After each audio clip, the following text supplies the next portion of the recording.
জাকাত company limited অথবা PLC. আপনারা জানেন বাংলাদেশে অনেকগুলা জাকাত টাকা নেওয়ার জন্য অনেকগুলো কোম্পানি খোলা হয়েছে এবং কোম্পানি রয়েছে, তারা জাকাতের টাকা সংগ্রহ করে। এটি অনেকে জানে না, তারা এই টাকাগুলা কিছু ব্যক্তি বিশেষ অথবা কিছু প্রতিষ্ঠান অথবা কিছু গোষ্ঠী রয়েছে, তাদের ওই টাকাগুলো আর্ন করে তারা তাদের দলীয় এবং ব্যক্তি স্বার্থ অথবা তাদের সাংগঠনিক অবকাঠামো তারা ইনভেস্ট করে। আর কিছু প্রতিষ্ঠান তাদের ওই জাকাতের টাকাগুলো কালেকশন করার পরে তাদের বিভিন্ন বছর কেন্দ্রিক এবং মান্থলি ইয়ারলি তাদের কিছুটা প্রোগ্রাম থাকে অথবা কিছুটা থাকে, তারা ওই জায়গায় তাদের টাকাগুলো খরচ করতে। আপনারা জানেন বাংলাদেশের ফাইন্যান্সিয়াল যে ইন্টেলিজেন্স বলতে আপনার যে ই কমার্স, আপনারা জানেন নগদ, বিকাশ এবং রকেট এবং মাই ক্যাশ, ইউক্যাশ, ইউক্যাশ বিভিন্ন মোবাইল ব্যাঙ্কিং সেবা রয়েছে সেখানে, অথবা ব্যাংকের বিভিন্ন অ্যাপস রয়েছে। আপনার খবর নিয়ে দেখবেন ডোনেশন ডোনেশন যখন আপনি চিপ দিবেন দেখবেন ওইখানে বিভিন্ন প্রতিষ্ঠান চলে আসবে, তারা জাকাতের টাকাগুলো আর্ন করে এবং জাকাতের টাকাগুলো তারা নেয়। তার মধ্যে আসুনা ফাউন্ডেশন রয়েছে, আসুনা ফাউন্ডেশন রয়েছে, আরও অনেক প্রতিষ্ঠান রয়েছে, নাম না জানা অনেক আছে, যে এরতাদুল মুসলিমিন এবং খাদমুল ইসলাম, এরকম আরও অনেক কোম্পানি রয়েছে। তারা জাকাতের টাকাগুলো মূলত ম্যান টু ম্যান, অথবা আপনারা জানেন বাংলাদেশের নাগরিকরা পৃথিবীর বিভিন্ন প্রান্তে তারা বসবাস করে। তো তারা যারা জাকাত দিতে আগ্রহী, জাকাত দেওয়ার মধ্যে তারা অভ্যস্ত, তারা ম্যান টু ম্যান জাকাত কীভাবে দিবে, তারা বিভিন্ন প্রতিষ্ঠানকে কীভাবে হবে, যারা সোশ্যাল মিডিয়ায় বিভিন্ন বিশেষ করে যারা আপনার সরকারি এবং স্বায়ত্তশাসিত অথবা যা আপনার মোবাইল ব্যাঙ্কিং সেবার মধ্যে যারা নিবন্ধন রয়েছে, তারা তাদেরকে টাকাগুলো পাঠাতে পারে। দিন শেষে তারা টাকাগুলো পায়, কিন্তু প্রকৃতপক্ষে যারা জাকাত গ্রহীতা, জাকাত পাওয়ার অধিকার, তারা জাকাত থেকে তারা বঞ্চিত হচ্ছে। আপনার যারা বাংলাদেশে কমি মানুষের যারা আছে তারা জাকাত নেয় প্রতি বছর রমজান মাসে, তারা তাদের জাকাতের হিসাবটা সুন্দরভাবে সরকারকে এবং জনগণকে তারা প্রকাশ করে। কিন্তু এছাড়া যারা বিভিন্ন ব্যক্তি বিশেষ অথবা প্রতিষ্ঠান রয়েছে যারা জাকাত টাকা আর্ন করে, তারা জাকাতের হিসাবগুলো পরিপূর্ণ রাষ্ট্র এবং সমাজকে তারা এগুলো প্রকাশ করে না।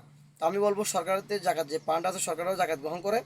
তাছাড়া বিভিন্ন স্বায়ত্তশাসিত এবং মোবাইল ব্যাঙ্কিংয়ের মাধ্যমে যারা জাকাতের টাকা নিচ্ছে, জাকাতের বিভিন্ন কোম্পানি রয়েছে, জাকাতের বিভিন্ন প্রতিষ্ঠান রয়েছে, তারা সরকারের জাকাত বোর্ডে এইটার হিসাব দেওয়া দরকার, কত টাকা এই বছর জাকাত টাকা আনা হয়েছে এবং প্রকৃতপক্ষে কতজন লোকে জাকাতের টাকা প্রকৃত তারা পাইছে।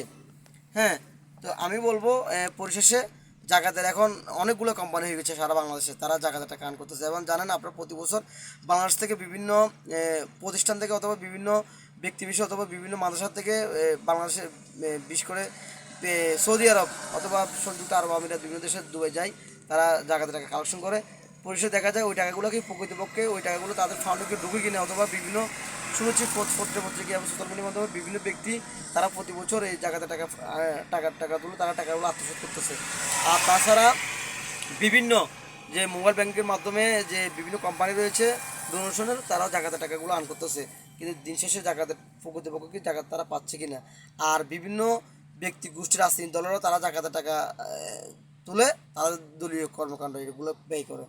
তো এটা আসলে প্রকৃত দৃষ্টি ভালো নয়।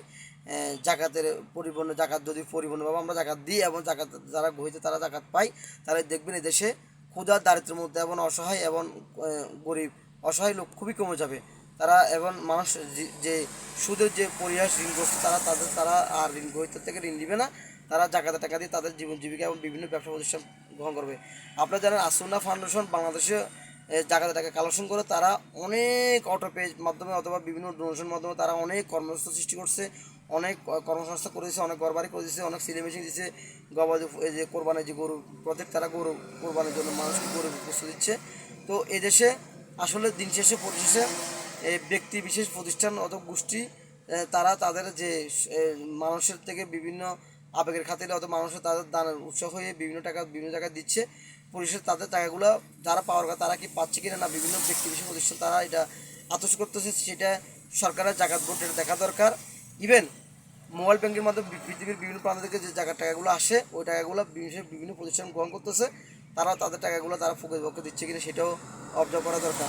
তা আমি বলবো জাকাত লিমিটেড কোম্পানি না খুলে তারা প্রকৃতপক্ষে যিনি জাকাত গ্রহীতা তিনি যে জাকাতের টাকাটা পায়। ইভেন শোনা যাচ্ছে সরকার বিভিন্ন কার্ড দিচ্ছে, দেখা যায় কিনা সামনের বছর আবার মনে হয় কিনা সরকার আবার জাকাতের কার্ড দেয় যে এরাই জাকাত পাবে। তো আসলে এগুলো করা দরকার। সরকার যাতে স্মার্টলি হচ্ছে, আসলে দিন শেষে আমি মনে করি যার অধিকার সে পাওয়া দরকার, অধিকার হরণ কারো ব্যক্তিগত অধিকার নয়।